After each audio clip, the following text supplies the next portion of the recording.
In this video, I'm going to show you how to download and install Football Manager 2024 on your PC or laptop. First, we need to download the Steam app. Open your Google Chrome and search for store.steampowered.com. Link in description. Click on the Install Steam button on this page. Once you've done that, at the top right corner of your screen, click on the .exe file and open it.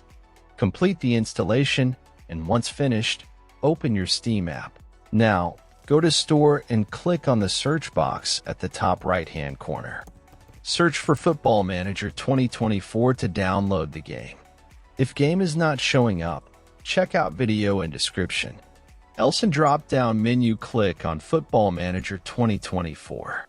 Then scroll down until you see Added to the Cart button. Click on it. Now click on Purchase for myself. Set up your payment method, and you're good to go.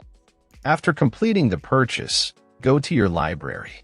You can use the search box to find game you just bought or navigate directly to the games category.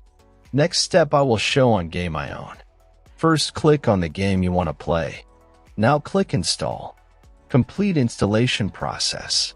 When installation completed, click to play, and that's all. Thanks for watching. Subscribe and help reach 1,000 subscribers mark so I can make more tutorials.